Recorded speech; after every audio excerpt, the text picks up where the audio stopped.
Hey, hi, hello, how are you? I'm Pia. During the month of March, I read a ton of books. I don't normally censor myself, but it's the beginning of the video. I feel like you need a little bit of like some time.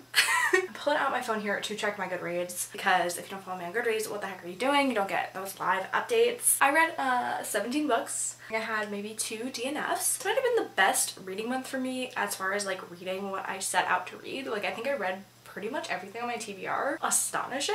As always, we're gonna go in the order in which I read these books, and there's a lot, so sit tight. The first book that I read in March is Find Me by Andre Aciman. This is the kind of like sequel to Call Me By Your Name. It is set way past the ending of that book, I guess. It's following Elio's dad and Cannibal Hammer. What's his name? Oliver, thank you. Oh my god. Later in life, they have their own little like separate stories and things happen. So the first part of this book was absolutely horrendous. Like I wanted to die. I wanted to like literally quit living. Anyway, it is just horrible. It is Elio's father's perspective, which is absolutely unneeded and absolutely disgusting and gross. It made me hate this book. So that's gross. Hated him anyways. And then we get to see Elio and Oliver back together, back at it again. I'm not really back together, but like, and we got back on track because of that like first kind of gross portion. So I gave it 3 stars, I think. For reference, I give Call Me By Your Name like 5 stars because that's like a masterpiece. So anyway, then I read The Library of the Unwritten. This is the first book in the Hell's Library series, and these couple of books were actually on my 5-star predictions, so if you didn't see those videos and those vlogs, there's been a lot of videos. Read this book. This is about a woman who's a librarian in this library of hell, if you wouldn't fucking know. There is a like book of the devil essentially that has some pages missing, and she ends up going on this quest. You know, ragtag group of people. We got like a demon, we got like a storybook hero, maybe, you know, we have like a lot of different fun characters to kind of get these pages back and keep them out of wrong hands, I guess. It's a very fun story. Obviously deals a lot with morality and questions of those sorts of things, and I definitely would continue on with the series. I ended up giving this 4.5 out of 5 stars. The only thing that I didn't like about it was the fact that she let out the breath that she didn't know she was holding, and that just docks a star right off. It just has to. I hate that line. I hate it so much. I'm talking to you, Brandon Sanderson. I know you do it in every single one of your books. The constant mention of anise, like of the smell of anise, the taste, like anise was everywhere in this book, like every other page. I guess that's what hell smells like, which honestly is my personal hell because that smells like fucking garbage. It was mentioned so often and that was like disgusting and really pulled me out of the story, but everything else was fantastic and I would love to continue with the series, and I probably will. Then I read One Great Lie by Deb Coletti, and by read I mean DNF! I feel like I should have confetti every time I DNF a book. If you didn't know what DNFing means, it basically means I did not finish this book, but I did mark it as finished, you fucking bet I did. Here's the thing. Started out friends. I DNF books when I'm not enjoying them, when they are not sparking joy, Marie Kondoing my life, and this was that book. Deb Coletti wrote my favorite book of last year, so this is no shade to her. I just don't know how she wrote this one too. I don't know how she like went from there, like the top of the world, the peak of the pyramid, to this one. It was horrible to read. It was, the writing was really bad. It was in third person and it was so stilted, and the main character was just like, you didn't really know her. She was at an arm's length. The whole situation was like, there were so many things going on, and I feel like she was trying to tackle so many like honestly important things, but nothing was fully fleshed out enough that it made it like a cohesive plot, and it was horrible to read, and I DNF'd it. Then I read Razorblade Tears by S.A. Cosby. So I've been hearing a lot about this, and I genuinely, like, I am trying to, again, spark joy in my life, and I think picking up books that I really don't know anything about is like the key to that. I picked this up from my library. I listened to the audiobook. This is a big mystery thriller. This is about these 2 dads are fathers to 2 sons who were married, but their sons end up getting murdered, and they go on this kind of revenge mission to apprehend the people, and by apprehend I mean yeah, the people responsible for that. And it's really interesting. Like, it has a beautiful, like, some beautiful character arcs. You know, we have really, really flawed main characters and a really, really tense situation. Yeah, I mean, you're learning a lot more about them and a lot more about their sons, and they're growing a lot as people, and it was really, really good. Like, it was so good. I can't really fault it in that many things. I know Kayla read this for her Literally Dead book club, and that's why I wanted to read it, but I forgot to watch the live show. But I will watch the live show. But I know she didn't rate it that highly, but I honestly gave this 5 out of 5 stars. I could not really see a problem with it. I thought that it touched on such important things about like prejudice and homophobia, and especially like violence against gay people, as well as like just anyone in the LGBT community and anyone in like the Black and LGBT community. Like, it was just so incredible, and to also have this like a revenge story with like lots of like action, but also a lot of heart to it as well. I think it had a really great balance of everything, and I really enjoyed it. I thought it was a really great book. Then I read When Dimple Met Rishi. This is an older YA. It is about Dimple, who is going to this like programming camp at some college thing before she goes off to college, and unknowingly her parents only agreed to this because they know that Rishi, their family friend's son, is going to also be there, and they want to like arrange a marriage between Rishi and Dimple, but Dimple has no idea. So Dimple shows up and Rishi and her have a really funny meet cute, and it's kind of just about their different values and the way that they see marriage and their teenage lives. This was super cute. I think, like, you know, it obviously touched on some important things about culture and tradition, but it also was like a really sweet kind of rom-com-y style book. There were some things I didn't love about it. There was some girl hate. There was like the character of Celia was like an absolute mess. Like, she was like normal, and then they just started slut-shaming her like throughout the entire book, and it was like, what? We hate you now? Like, what? So some things, you know, were like a little bit questionable. I definitely think that it had a lot of heart to it, and it was a fun time to read, so I gave it 3 stars. Then I read Eliza and Her Monsters. Yes, I finally read this book. I'm so glad I own it physically. Yeah, can't you see I own it physically? Well, I do. Just not where I'm currently, which is at school. I call it kind of matching with this cover. This is about Eliza and her gosh darn monsters. Eliza writes this like webcomic. I could not come up with the word, and she is freaking, I don't even know how to like compare her to someone. She's kind of like Alice Oseman almost, with like Heartstopper, but like Eliza in this like world is like a millionaire. No one knows. And no one knows that she's running this comic, and she ends up meeting this guy at school who does kind of like fan fiction for her comic. He's like taking her comic and making it into like a full-fledged novel. Obviously they start becoming friends and kind of, you know, bringing the best out of each other. They have such an amazing like relationship. I think they're both such like incredible people and like really well thought out and well developed characters. That was one of the best parts, I think, of this book, is like the characterization of everyone, because I feel like if you had any other characters in this sort of story about, it could have just become all about fame and whereas this wasn't, and you know, Eliza really wanted to stay anonymous, and when things happen and maybe that does, you know, maybe she doesn't end up staying anonymous, you know, that's absolutely not what she wanted. So it's very interesting. I thought it was very like topical. Obviously this came out a few years ago because I'm late. I really enjoyed this. I thought it had, again, so much heart. I love YA.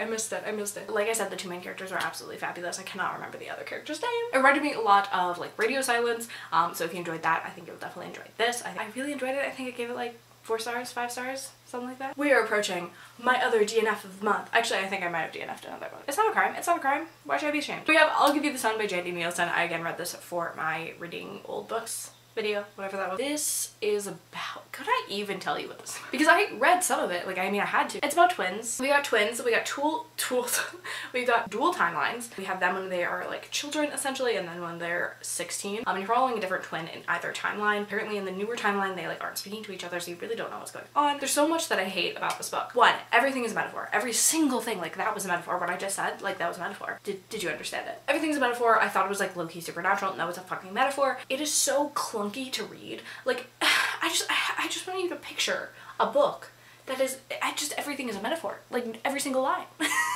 It's so hard to read. It's so like slow to read. I swear I read like 100 pages of this or something. I felt like 500 pages. I like wanted to die so bad, because you really don't know what's going on if everything is a metaphor, and especially in like a contemporary setting.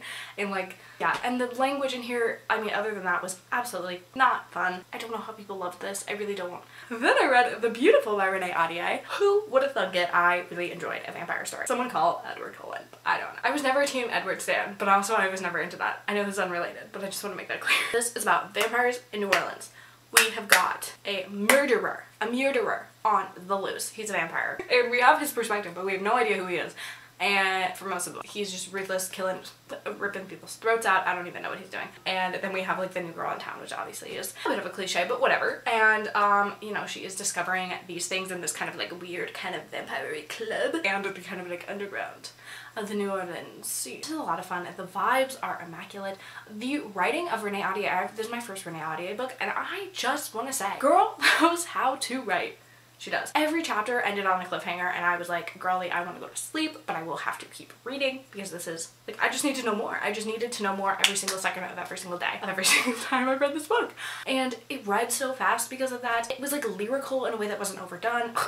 J.D. Nielsen. It was just lovely. Like, I really had a great time. Like, on a rainy day, this was a perfect read. 4 stars, loved it. Anyway. Then I read Luck of a Door by Riley Sager. This is what I found out to be, like, a very common thriller mystery trope. trope, which is like people in like an apartment building, in a neighborhood, in a hotel. Like this is where the crimes happen. So I will now never live in an apartment building, hotel, or neighborhood. We'll live out in the middle of bumfuck nowhere. So this is basically about an apartment building. It's like very prestige, very like high class, and they have like apartment sitters that are these people with no ties, no strings, but some nefarious things are happening, but we don't know what they are for most of this book, as you would know, with the apartment sitters, and we are trying to figure out what it is that's happening. It's very funky and fresh. I need to be like unsettled. I don't know. I am a huge like predictor of things. Like I've had friends tell me that like who are scared of horror movies, like they would rather watch a horror movie with me than anyone else because I talk about it the entire time and I can predict it and it's not scary to me. So this isn't like scary. I don't know if it was supposed to be. I don't know. Real life things. Oh my gosh. Like writing a paper. Giving a presentation, oh, get me out of here. I gave this 3 stars. I thought it was a fun time. I like twist the turns, and yeah, I mean I had tropes, but it didn't do them badly, and I had a fun time. Then I read When No One Is Watching by Alyssa Cole. I actually just bought an Alyssa Cole book, but she is like primarily a romance author, but this is her history. This is about like the gentrification of Brooklyn and how there are now some crimes happening. This is like the same kind of thing. It's kind of the same concept. It was lock every door, which I do feel bad about that I read them like back to back. Hard to not compare them. Yeah, I didn't really love this one. I thought it was like definitely very slow going, and then the last little bit was like bang bang boom and like everything happened, whereas I would have liked there to be some uneasiness, some things that unsettled me throughout the story rather than just at the end, and so that like those things wouldn't have seemed so like out of the blue, out of nowhere. And yeah, so I gave it like 2 stars. I just didn't love the pacing of this, obviously, and I didn't really think it did anything new. Then I have another 2 star. I read A River of Royal Blood. This is the first book in a young adult fantasy duology. I was really excited about this because I thought it was sapphic. It is not sapphic. I do feel like I have to have like a caveat to say that because that was the only thing I thought I knew about this book and it was wrong. So I feel like I have to go into telling you that I didn't like it because that was literally the only thing I knew and it was wrong.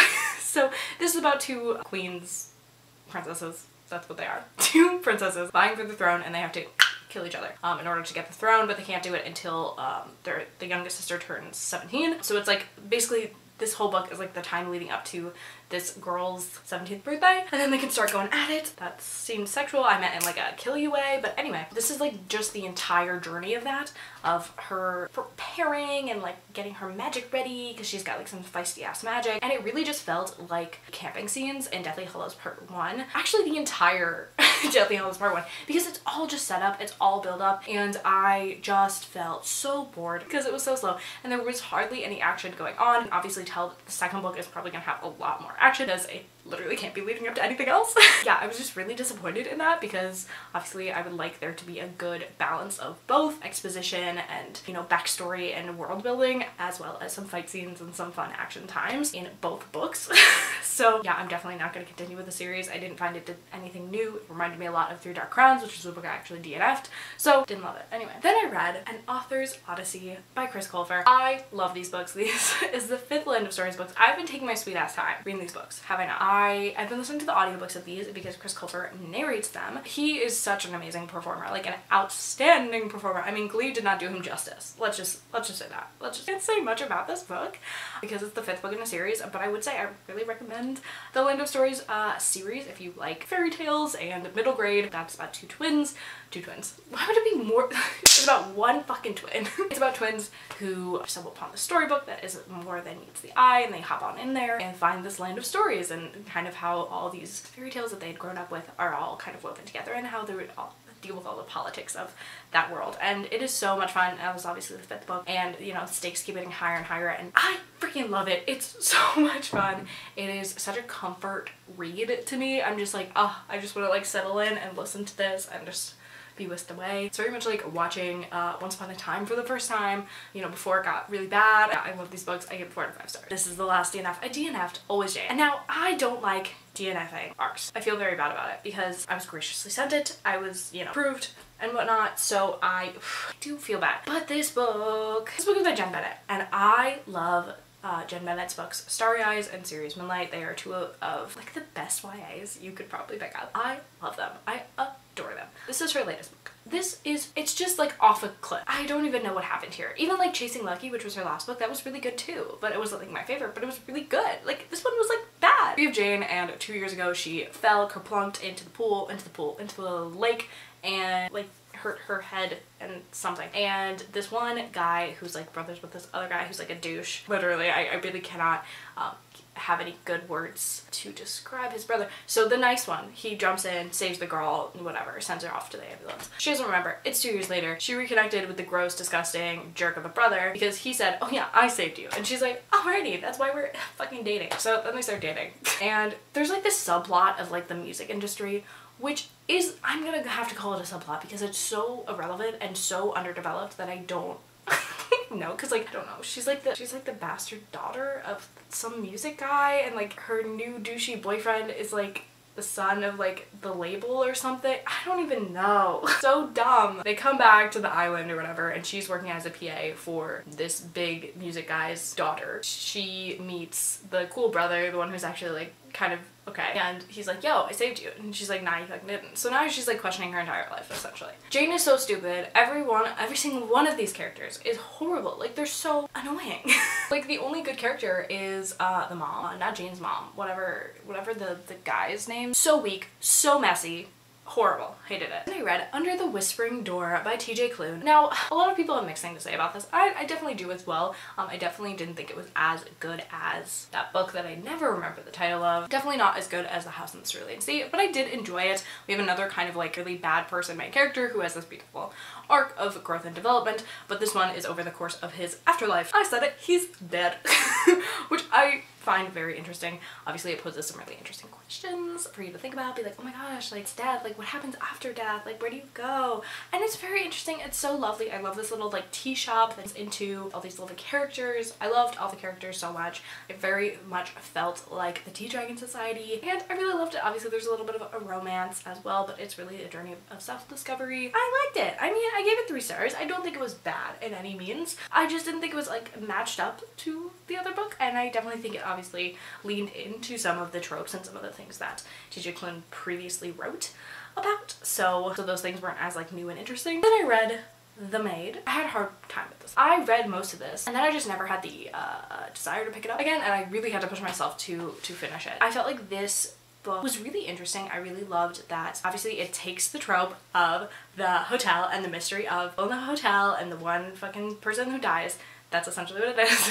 And the maid walks in and finds it. And I really loved Molly as main character. I think she's the strongest point of this novel because a lot of the things going on are very tropey. Really love the neurodivergent representation. She gets taken advantage of a lot and just is always trying to do her best. And I feel like she is just such a lovely character to read about. Your heart goes out to her every single time she says anything. I'm just like, you're the sweetest little bean. And I love it. But I do feel like it could have ended way sooner than it did. That's why I had such a hard time finishing it. It just kind of dragged on, and I feel like once the kind of crimes are resolved in this type of book, I'm done. I'm like not as invested. It's kind of like in a romance book when like their couple was like together, like, and it's like, okay, well, now we're done. I love it, but like I don't need it. So they kind of tried to keep extending it, and I was kind of over it at that point. But like the story overall, like the plot wasn't that interesting. I mean, that's why I give it 3 stars. I did really like the things that I liked, but I didn't really care about a lot of other things. So then I read The Taming of the Shrew. Guys, I read this for a video. Probably not. It's taken me a long time. I've been talking about this all month. I pretty much read this all month. I really took my time, took my notes, and I have some post-its. And yeah, this was the first time I've ever read a Shakespeare play by my own accord. This is the first time I've ever read a Shakespeare play, not in class, and I had a blast with this one. This is definitely such a fun play to read because it is a comedy. I feel like if I read like one of the tragedies or anything by myself, I might not have been able to get through it. But then again, I really don't know. I mean, I really like this. I love the story. I think it's really fun. I don't know. I think it's like probably one of the most approachable things you could read by Shakespeare. What else do I have to say about it? I don't know if I rated this. Maybe I gave it 3 stars. I definitely think that William Shakespeare has a really difficult relationship, or maybe 4 stars. He has a really difficult relationship with women and doesn't really, it's not that I don't think he knows how to write women characters, maybe. The great thing about this book is that you have like kind of like a feminist main character. You have the shrew, who's like literally an icon, Katerina, and by the end of it she's just like subservient and boring. So I feel like that was kind of a kind of undermined at least what I thought was the point of the book. But the last book I read, and House of Dreams. I read this again for a reading vlog. Yeah, I read this all in one day. Not in one sitting, but in one day. I really enjoyed it. Honestly, it might be one of my favorite books of the series so far, now that I'm thinking about it, because I think we had some really great moments from all of the characters, and I really liked the new characters that were introduced in this one and where the story is going from there to keep it as spoiler free as possible. But obviously if you want to hear my spoilery thoughts, you can check out that reading vlog because it's kind of like a book club. I would say next month I'm going to read less books, but I really don't know. So I hope you enjoyed my new setup. I personally didn't find any all-time favorites this month, but if you did, please let me know what they were. Yeah, with that being said, make sure to like, comment, subscribe to all the things, and I will see you in my next video. Bye!